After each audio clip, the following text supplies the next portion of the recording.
You're listening to the 3 Pillars of Success, a podcast that inspires people of all walks of life to gain perspective on what it means to succeed. My name is Geraldine Convento, and I'm best known for entrepreneurship, my skills in web presence, and SEO. Thanks for listening. Enjoy the show. Hey y'all, how you doing? It's me, Geraldine Convento, the Entrepreneur Guide, web and SEO expert, here for another awesome episode of the 3 Pillars of Success with my special guest, Emily Leahy. Hey, how you doing? Hey, I'm so happy to have a conversation with you today. It's good to see you again. Good to see you too. So let's go ahead and get started. Who are you? Where are you from? And what do you do for a living? I am a performance strategist and I help entrepreneurs, founders, investors. And I'm from Boston, Massachusetts originally, but right now I'm here in Lisbon, Portugal. So lucky. We're over here in the United States right now, but we're talking to people all over the world, which is really awesome about this podcast format. So what do you like to do for fun? For fun, I love working out, dancing. I could walk all around the city forever, even though these cobblestones will get me on a rainy day because they're so slippery. But I love wandering and road trips. So I'm definitely an adventurer. And I'm also such a fan of self-care spa days. So there's so many things that I love to do when I'm not working, but those are just a few. What does success mean to you? Success to me truly means being humble enough to understand your gifts and to use them fully, and also be able to understand that you're here to serve others. So where I have really come to understand success is it's that fulfillment piece of going to bed happy, tired, but also truly wanting to use up all my inner resources and potential while I'm here. And if there were 3 pillars of success that you could attribute, what would they be for you in your life? I feel that success is a result of awareness, removing interference, and building capacity. Cool. Tell us more. So when it comes down to awareness, it can be so cliche, right? Because I think so many people talk about awareness and the power of now and the power of being the present moment. But really, it's understanding that there's a choice even when you can't see it, and awareness of the things that you may not know. So it's knowing that you don't know just as much as the things that you think you do know. And also awareness of even when you start to understand that there is a choice, why are you choosing it? So the awareness around your intention and your motivations, so huge, especially building a business. It can be so easy to get distracted and overloaded and flooded with so many choices. But when we start to understand that there is a choice, that's the first step. When we start to understand why we're choosing what we're choosing. And then also this part of, I don't know what I don't know. I don't know what that millionth choice is out there, and being okay with it, but also understanding that you're never stuck and that there's always another way. You don't have just 3 choices in front of you. There's always multitude of choices. It's just a matter of the unfolding and getting to the bottom of it. And then when it comes to removing interference, this is a big one because it kind of goes back to this awareness of we can't see what we can't see. And we all have bias, cognitive dissonance. We all struggle with being a fish in water, like just not knowing truly what it's like to be on the other side. Another way I describe it is that we can't tickle ourselves. And this is why it's so helpful to have a coach or a mentor to support you, is because removing interference, it is the thing that has always stopped you from truly having success. Now, does it mean that you're going to get what you want? Maybe, maybe not. When you start to think about success as I'm here to truly serve others with inner resources that I have that no one could ever clone, no one could ever clone these specific pieces that I have in me that in synergy create this magic in the world. And So many people are afraid of competition, but I just feel like we all have a throne at the top of the mountain. But removing interference is tricky because when we don't have that first piece of awareness, yes, that's tricky. But we also create a lot of story around how our hardships and our pain support us to success. And that's maybe it gives us training wheels, but if you really want to cycle in the Tour de France, but you're always in your driveway on training wheels, you're not going to get very far, right? You're just going to always be driving in your driveway. You're always going to be cycling in your driveway. So at some point, you have to get to this place. You're on your hands and your knees and you're in the surrendered place saying, okay, I'm going to remove interference so that I can reach this potential that I hold.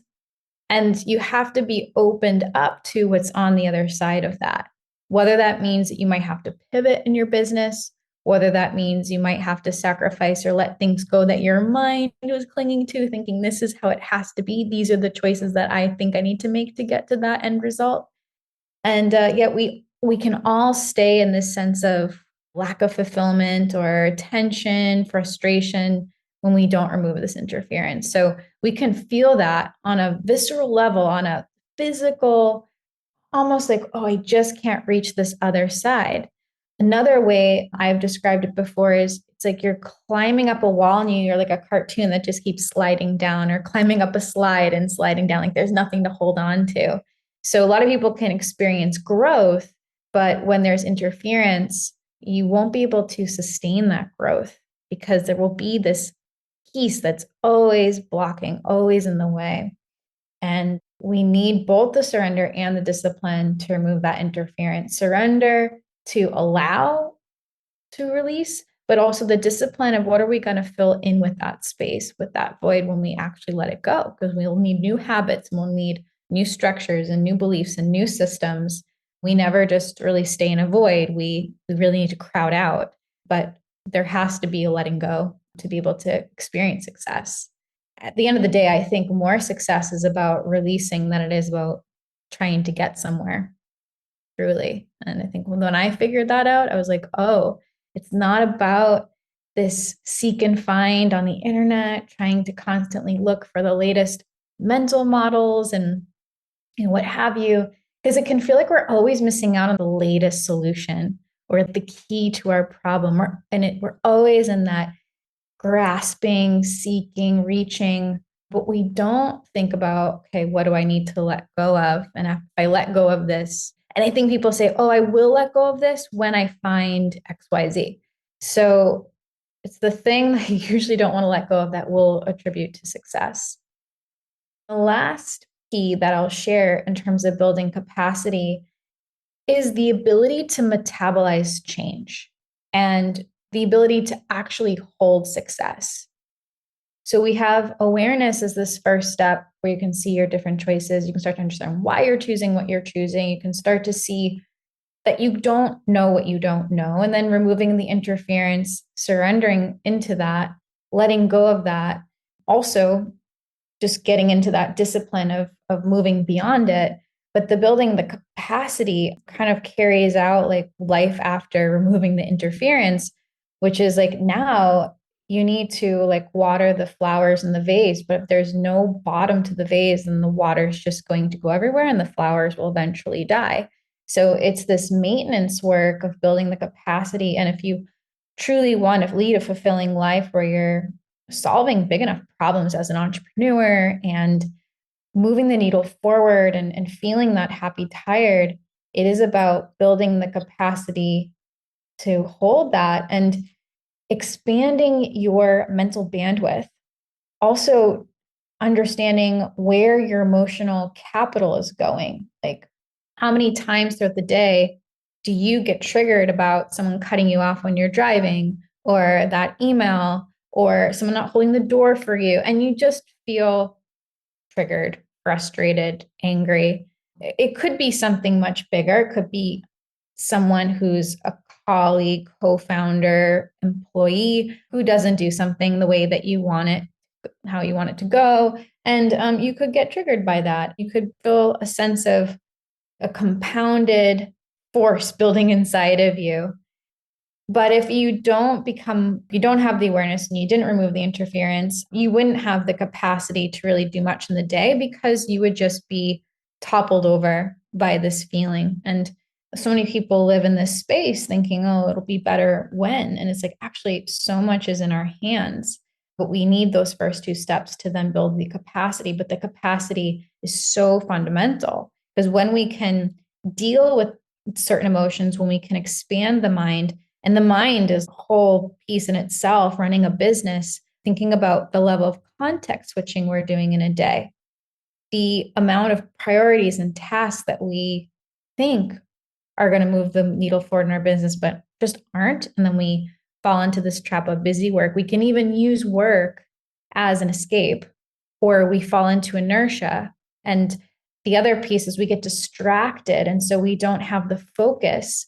So it's really hard to have the capacity to hold that success because we're chasing many rabbits at once instead of one rabbit. I don't know how many entrepreneurs I meet, and they are constantly having these new ideas and they're teaming with other people for different projects and starting all of these different avenues for marketing, but they haven't truly mastered maybe that one piece that they need to because of the mental bandwidth and because they haven't truly understood how to focus on this one piece. And the holding success, you can make a lot of money, you can grow, but you can lose it. And at the core of building capacity is going to be identifying your self-worth and understanding how you provide value even when you're in a period of change, when you feel like an imposter. That is usually where people lose the capacity the most, and it goes under the radar. So building capacity has so many elements and so many layers to it. But without awareness, without removing the interference, it can be like trying to build a third floor without the key foundational pieces. For those of you who are listening and are entrepreneurs, business owners, or even CEOs of a company, this is a really important conversation to follow. I'm going to point out two of the things that Emily mentioned that were really apparent to me as things that we really have to remember on a regular basis is that we are adults and children have this free spirited, express yourself in any way and nothing bothers you as much as adult. In our lifetime as an adult, we start to gain these beliefs that things have to be a particular way, things are going to work out if it's done that way. And when Emily said removing interference, that in particular has a direct correlation with unfamiliarity. So as adults, when something's unfamiliar, oh man, in the brain, we're like, oh, no, this isn't the way that it should be. And I'm going to start lagging. I'm going to start procrastinating. I'm going to act a particular way toward my teammates or my business partners because I don't like this. And a lot of the times we do it subconsciously. We're acting in this way and not even seeing that we're rejecting the possibility of growth or change when the only thing that we can rely on is change. And that removing all of the interference and recognizing the patterns that are having us not achieve what we're looking to achieve and we feel like it's blocking us from success, it has a direct correlation with that. So well said. Thank you. The second thing that you said that was really profound to me is that you may not be solving big enough problems. I notice in my own entrepreneur journey, as well as observing others' entrepreneurship journey. And this especially happens when you start out as a solopreneur. You work, work, work, get so passionate about all of the things that you're up to. And then you start to see you don't have enough bandwidth. You're really tired at the end of the day. You're not as passionate about your work as you used to be. And you're starting to lose sight of why you're actually doing this. You're considering getting another job because this is really hard. And sometimes that has to do directly with what Emily said. Are you solving a big enough problem that you're getting out of bed and really committed to doing this? Is you and your company tackling problems that are impacting enough people. Because at the end of the day, as entrepreneurs, as mothers, as fathers, as family members, as anyone in the world, we are here to contribute to others. That's what the universe or God or whoever you believe created this world that we're in, put us here for, to work together and to be able to create really big things. And to create really big things, you do it in a group, you do it in community. So how are you serving your customers? Because your customers at the end of the day is your community. Are you solving big enough problems for yourself and for them that there's a ripple effect? And so I love when you said that. And that really has me thinking for myself because I run a few different businesses and we do great. And at the end of the day, sometimes I get discouraged or think, should I still be doing this? And this is the question I need to ask myself. Am I solving a big enough problem? Yeah, I'm glad this has some wheels turning. I think at the end of the day, like you said, we all want to feel fulfilled and connected to whatever you believe created you, knows what's best for you. And when we try to force things in our business, it can be really challenging.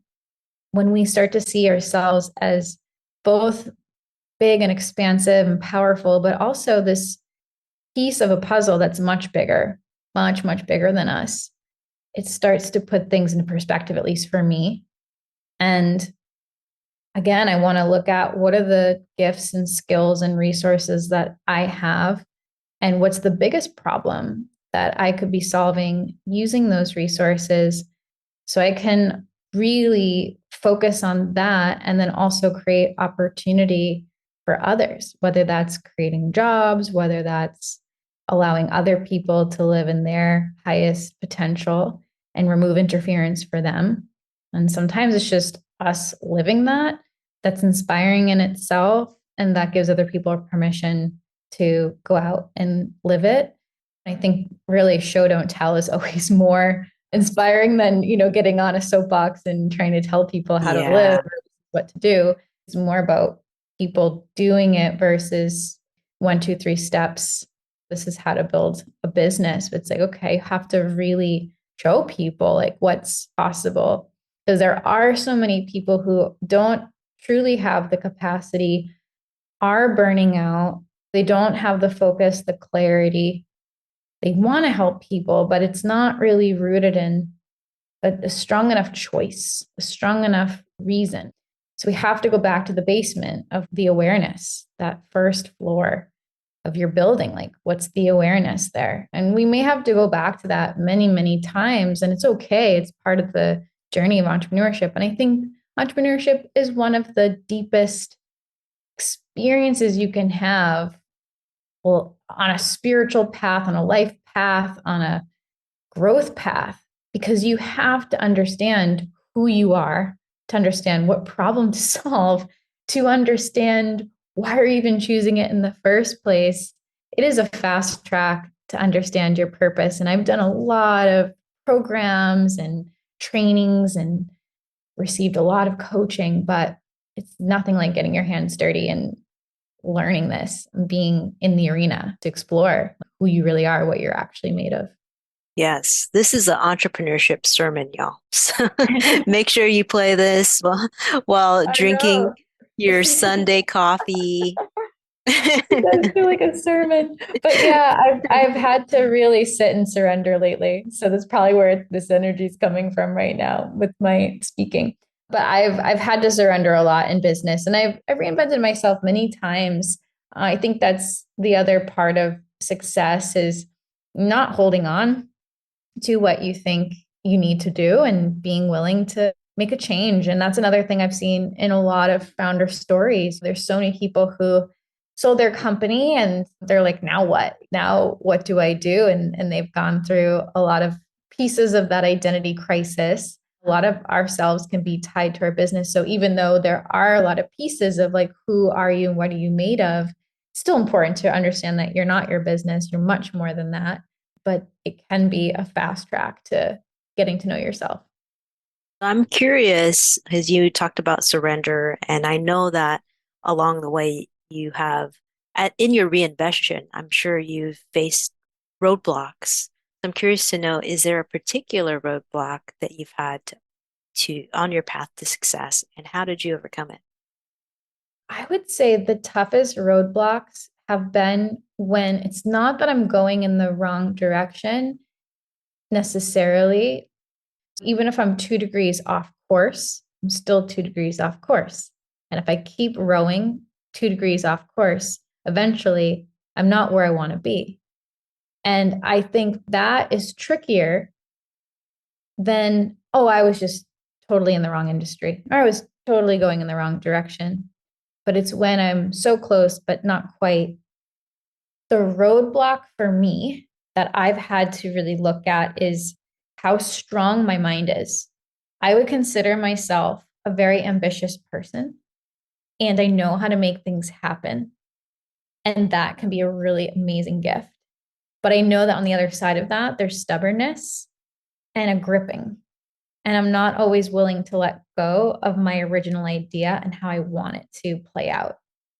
And so I've known how to push forward, yet forcing it doesn't necessarily mean that that's going to be something I can sustain.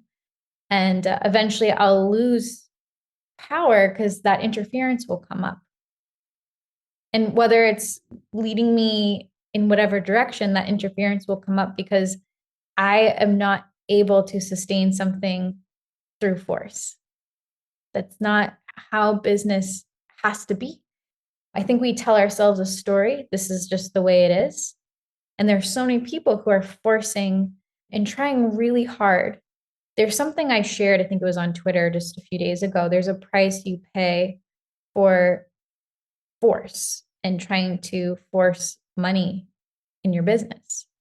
And people ask me, okay, well, what's the price that you think you've paid? And I would 100% say it was myself. And the one thing you can't lose in your business is yourself.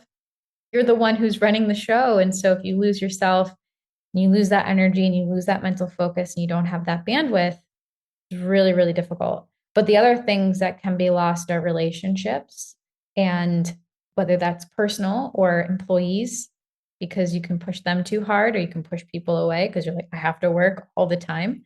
So that hustle grind can really bleed out into relationships.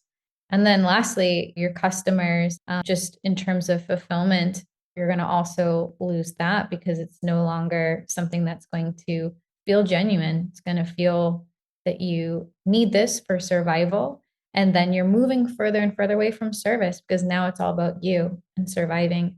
So it's a slippery slope, and it can start so subtly and move into this avalanche. And then we are like, okay, what did I do wrong here? It started out as overuse of the mind, overthinking, and indulgence in logic. And we need other ways to run our company so that we can make sure that we're rowing in the right boat and in the right direction. Like you said earlier, that 2% off the path, that after years and years and years of running your business operations really does make a huge difference. Sometimes you don't even know. I had a similar situation with accountants. I've experienced, I don't know if this is everybody's experience, but I feel like great accountants are hard to find. Or sometimes you find the right accountant, but they're just too overwhelmed and busy, can't serve you fast enough. Years ago, I went through like 5 or 6 different accountants, and all Wow. of them had a particular way that they do things. And all of them said the previous person did it wrong and always had to redo our books. And at the end of the day, the biggest disadvantage and the biggest loser was me and my business partner. Because when you don't have a clear picture of your financial story, you can't make very clear decisions about how your finances are going to play out years down the line. So a lot of the impact of switching between different accountants actually came to an avalanche like 5 years later. And it was a huge mess. Now I know way better. But that's just a small example of if there's something that's not in your own skill set and you're like, okay, well, I trust this person. Seems like they're doing the right thing. Yeah, they're a little flaky, but I think I'm going to roll with it. Those small decisions, even if they don't feel like a huge deal, and you don't want it to be a major thing on your plate. Like I said, it wasn't until 5 years down the line that I saw the impact of this, and it was huge. Yeah. Can definitely be so many factors, I'm sure, in a business, but when you're bringing in that outside help, it takes, yeah, a lot of discernment. And when you don't have that full picture view, it's really difficult to make those choices in the moment. In relation to accounting, one of the things I've read in one of the books is that it's not so much about that wealthy people have all of the skills or the know-how. A lot of times they have the best advice. They have the resources to pay for the best advice and be connected to the right service providers. It's very important for any entrepreneur, any business, anyone who's responsible for managing the money of a business to be very strategic in your hiring process. Make sure that they're a cultural fit. Make sure that they have integrity and are on time and reliable. There's all these different factors, just like how you would choose, well, hopefully, just how people would choose who they're partnered up with in a relationship. But that's another story. That's not what this podcast is about. But lastly, is there any advice that you would like to give to anyone who's looking to achieve success in their life? When looking to achieve success in your life, I mean, you definitely have to define it for yourself. I gave a definition of what success is for me at this moment of my life. It could always shift a bit or change. If you ask me a year from now, the clear definition of success. So I think it's important to define it for yourself and look within your life and ask, where is there tension between the life you're living and the life that you truly want to live? And what is the bridge that's going to help you get there? Because so many of us, when we feel like we have so far to go, when we could be ambitious people, it's hard to acknowledge the success that we've already had. I know that is true for me in certain moments. It takes a bit for me to stop and look at, oh, look at the amazing things that I've already achieved. And then for some other people who maybe not fall into that ambitious category, they may be like, oh, this is like enough for me right now. I think I'm going to just kind of like stop here and rest. But it takes a lot of work to not be in hiding and not bully yourself, but actually be in this middle path and just from a non judgmental place, no shame. What do I still have left to give?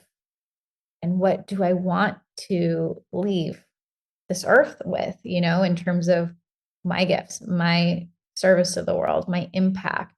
And I think when you start to ask yourself questions, you may have more questions, and that's okay. You may not have the answer, but it's important to reflect, because when we talked about direction, we talked about this piece of knowing where you're going, much similar to your money story, that impact that you want to make. It's important to look at where you are now in the short term vision, but also the long term vision. And are the things that you're doing now leading up to this bigger legacy that you want to leave behind, not because it's about you, but because you want to truly kind of like feel that you're at that biggest, strongest capacity that you could be. Because why not? Why not be at that place?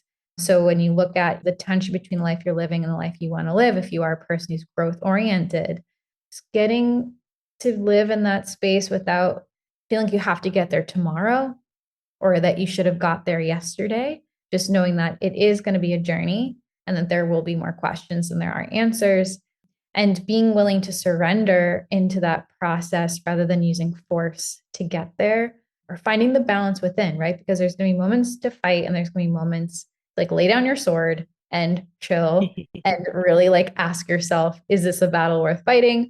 Is this like something I just need to sit back for and allow to happen when you've got cancellations going on or things falling apart? There could be a redirection happening, and to pace yourself so that you don't burn out in the process of creating that impact and living that successful life. So there's so much I could say, but those are really the keys that's going to help you build the capacity to get there and sustain the things that you want to do and what you want to fulfill in this lifetime. Awesome. I appreciate your time being here on the podcast. I know this is going to be really fulfilling for a lot of entrepreneurs that can relate to this or soon to be entrepreneurs. This is the types of things you got to be thinking about. And if you want to know anything about Emily, her links are in the show notes. Feel free to learn more about her as a performance coach. And that was our episode today. Thanks so much for tuning in to the Three Pillars of Success podcast. You can listen to it on Apple, Spotify, all the places actually. So make sure you share this with your friends, have them follow, subscribe, do all the things, because that's how we're able to reach more people. Thanks, and we'll talk to you soon. Bye-bye.